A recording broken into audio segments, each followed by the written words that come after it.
अवस्था मुक्त होईन सेवारून घ्यावो वरदान इच्छेच्या. पंढरीनाथाला भगवंताला कंठ दाटून आला आणि म्हणाले तुकोबाराया, अहो तुम्हाला काय पाहिजे ते तुम्ही मागा. तुकोबाराया, तुम्ही तुमच्या इच्छेने जर वरदान जर घेतलं तरच मी या ऋणातून मुक्त होईल. हा तुकोबाराया, तुम्हाला काय आवडतं ते तुम्ही सांगा, ते मी तुम्हाला आता देतो.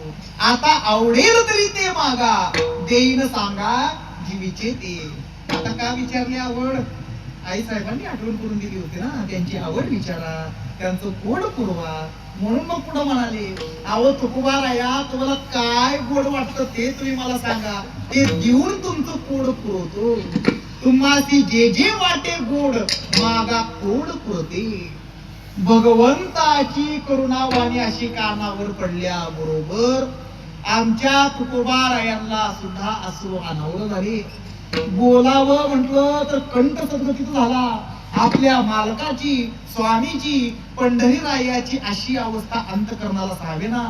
आपल्या करता भगवंताच्या डोळ्यामध्ये अश्रू पाहिल्या बरोबर हा भगवंताला आलिंगन दिलं, चरणाला मिठी मारली आणि हात जोडून आमचे तुकोबाराय भगवंताच्या पुढे उभे राहिले आणि म्हणाले, हा पंढरीनाथा, भगवंता, अहो तुम्ही म्हणालात की तुम्हाला जे गोड वाटतं ते तुम्ही मागा. तर भगवंता तुम्हाला माहिती नाही हो, या जगात जर गोड जर काय असेल तर ते फक्त तुमचंच नाम आहे, हे तुम्हाला माहिती नाही. तुझ्या नामाचा महिमा तुझं न कळे मेघशा.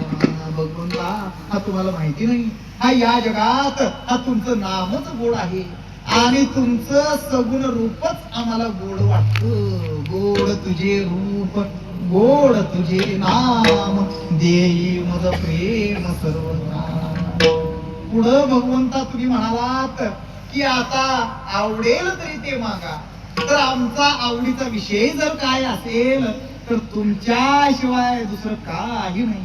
तुमचं नाम, तुमचं रूप आणि तुमची चरण सेवा याच्या व्यतिरिक्त पंढरीनाथा आम्हाला या जगात दुसरं काही आवडत नाही हो.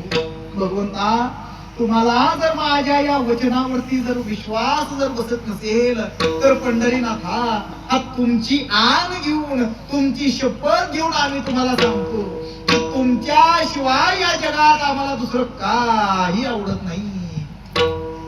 तुझी आण वाहिना का दे